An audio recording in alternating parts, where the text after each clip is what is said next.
Ropes Organization Walcott Foundation Indian Trust Special Coaching to 8th, 9th and 10th classes Digital Virtual Learning Bangaru Palmani Rugangavar from Pedapunjani by Reddy Pullimandal. Chairman Dhansekaran. Director Drive Sri Lata.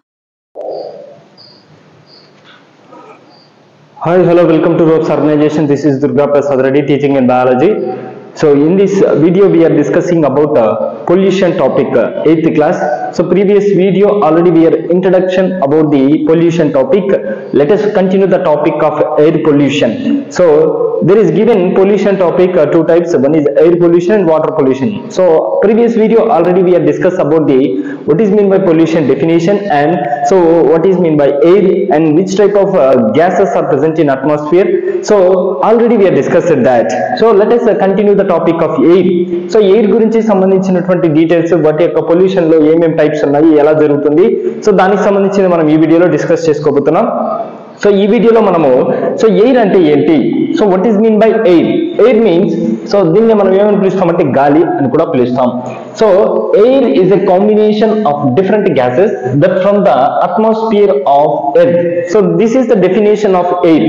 So what is the proper definition of air? So air is a combination. So air అనేది ఏంటంటే ఒక combination different gases, అంటే వీటిలో ఏంటంటే వివిధ రకాలైనటువంటి gases ఉంటాయి. So air is a combination of different types of gases or different gases that from the atmosphere. ఇవన్నీ కూడా ఎక్కడ ఉంటాయి అంటే వాతావరణంలో ఉంటాయి. సో ఎయిర్ అనేది ఏంటి అంటే ఇట్స్ ఎ కాంబినేషన్, అంటే ఇది ఒక రకమైనటువంటి కాంబినేషన్ లో ఉంటాయి, అంటే డిఫరెంట్ గ్యాసెస్ అన్ని కూడా కలిసిపోయి ఉంటాయి. సో ఎలాంటి గ్యాసెస్ కలిసిపోయి ఉంటాయి అంటే అట్మాస్ఫియర్ లో ఉన్నటువంటి గ్యాసెస్ అన్ని కూడా కలిసిపోయి ఉంటాయి ఆన్ ది ఎర్త్. సో భూమి మీద ఉన్నటువంటి వాతావరణంలో ఉన్నటువంటి గాలులన్నీ కలిసిపోయి ఒక చోట ఉన్నటువంటి అక్కడ ఉన్నటువంటి అట్మాస్ఫియర్ లో ఉన్నటువంటి గ్యాసెస్ నే సో మనం ఏమని పిలుస్తున్నామంటే air, that is called. So దాన్ని మనం ఇక్కడ ఎయిర్ అని పిలుస్తున్నాం, గాలి. So the consistence of air are nitrogen 78%, oxygen 21%, water, vapor, carbon dioxide and other gases such as helium, ozone, argon, etc. along with the dust particles. So already know the definition of air. అంటే మన definition తెలుసు. Air యొక్క definition ఏంటి అంటే air is a combination of different gases, అంటే గాలిలో మిశ్రితమై ఉంటాయి, వివిధ రకాలైనటువంటి వాయువులన్నీ కూడా మిశ్రితమై ఉంటాయి. ఇది ఎక్కడ ఉంటుందంటే వాతావరణంలో ఉంటాయి, భూమి మీద ఉన్నటువంటి వాతావరణంలో ఇలాంటి గ్యాసెస్ అనేవి ఉంటాయి.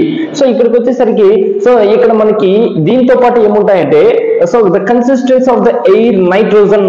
సో వీటిలో ఏమేమి ఉంటాయంటే ఎస్పెషల్లీ చాలా ఇంపార్టెంట్ ఎయిర్స్ గురించి మనం డిస్కస్ చేసుకుంటున్నాం. ఇంపార్టెంట్ ఏది అంటే నైట్రోజన్ 78%. నైట్రోజన్ అనేది ఎంత పర్సెంటేజ్ లో ఉంటుంది అంటే 78% లో ఉంటుంది. ఆక్సిజన్ వచ్చి 21% లో ఉంటుంది. Next water vapour, carbon dioxide and other gases such as helium, ozone, organ etcetera along with the dust particles. ఇవన్నీ కూడా ఎక్కడ ఉంటాయంటే ఎయిర్ లో ఉంటాయి. సో ఇక్కడ మనం తీసుకున్నట్టు స్పెసిఫిక్ గా నైట్రోజన్ ఎంత పర్సెంటేజ్ లో ఉంటుంది, 78% లో ఉంటుంది. At the same time oxygen ఎంత పర్సెంటేజ్ లో ఉంటుందంటే 21% లో ఉంటుంది. నెక్స్ట్ దీంతో పాటు ఇంకేముంటాయంటే సో వాటర్ వేపర్స్ కూడా ఉంటాయి. ఏముంటాయి? వాటర్ వేపర్స్ కూడా ఉంటాయి.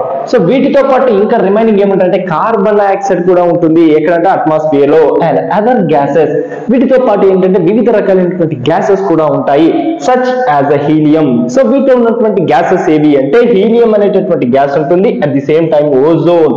సో మనకి ఈ ఎయిర్స్ అన్నిటి పైన ఒక లేయర్ ఉంటుంది, that is called ozone. Ozone కూడా ఉంటుంది. నెక్స్ట్ వచ్చేది argon etcetera along with the dust particles. దుమ్ముతో కూడినటువంటి దుమ్ము రేణువులు కూడా ఎక్కడ ఉంటాయంటే గాలిలో ఉంటాయి. So these are the materials are these are the so we are called the factors or something it is the presence of in air. అంటే వీటితో పాటు అంటే గాలిలో ఏమేమి ఉంటాయి అంటే కార్బన్ డైఆక్సైడ్ ఉంటుంది, డస్ట్ పార్టికల్స్ ఉంటాయి, ఆక్సిజన్ ఉంటుంది, నైట్రోజన్ ఉంటుంది, సో హీలియం, ఇలాంటి కెమికల్ కాంపౌండ్స్ అన్ని కూడా ఎక్కడ ఉంటాయంటే ఎయిర్ లోపల. So that is specifically atmosphere. So this is the definition of air. So constituent of air may vary on other planets. However, some planets do not have air. Space contains no air. So ఇక్కడ ఏంటంటే so భూమి మీద మాత్రమే ఇలాంటి గాలి అనేది ఉంటుంది. So that is only the presence of on earth. So especially when compare with other planets, అంటే వేరే ప్లానెట్స్ తో వేరే గ్రహాలతో మనం కనుక కంపేర్ చేస్తే భూగ్రహం మీద మాత్రమే ఎయిర్ అనేది ఉంటుంది. So that is the most important thing. So కాబట్టి ఎయిర్ లో మనం క్లియర్ గా అబ్జర్వ్ చేస్తే సో ఎయిర్ ఎయిర్ యొక్క డెఫినేషన్ ఏంటి? The combination of different gases that from the atmosphere of the earth. So atmosphere of the earth అంటే earth మీద మనకి ఇలాంటి గ్యాసెస్ అని ఉంటాయి. ఎలాంటి గ్యాసెస్ ఉంటాయంటే consistency of the air are nitrogen. So వీటిలో నైట్రోజన్ 78% ఉంటుంది, ఆక్సిజన్ 21, సో వాటర్ వేపర్స్ ఉంటాయి, దాంతో పాటు కార్బన్ డైఆక్సైడ్ ఉంటుంది అండ్ అదర్ గ్యాసెస్, వీటితో పాటు మిగిలినటువంటి గ్యాసెస్ కూడా ఉంటాయి. So such as helium, ozone, so organ etcetera along with the dust particles, వీటితో పాటు కూడా ఏంటంటే డస్ట్ పార్టికల్స్ కూడా ఉంటాయి.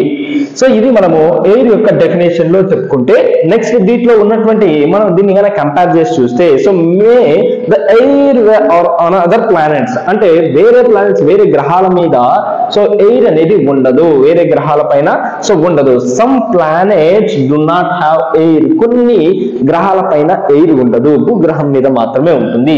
Space contains no air.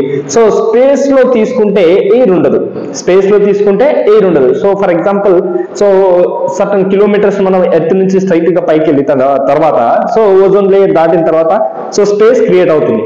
I mean already ఒక స్పేస్ ఉంటుంది. ఈ స్పేస్ లో ఎటువంటి గ్యాసెస్ కానీ లేకపోతే ఎయిర్ కానీ ఉండదు.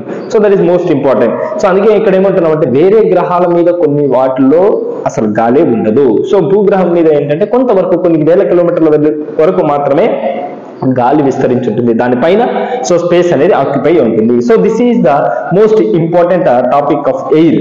సో ఎయిర్ కి సంబంధించినటువంటి టాపిక్. సో దీంట్లో మీకు ఏదైనా డౌట్ అనిపిస్తే కామెంట్ బాక్స్ లో కామెంట్ చేయండి. Thank you one and all.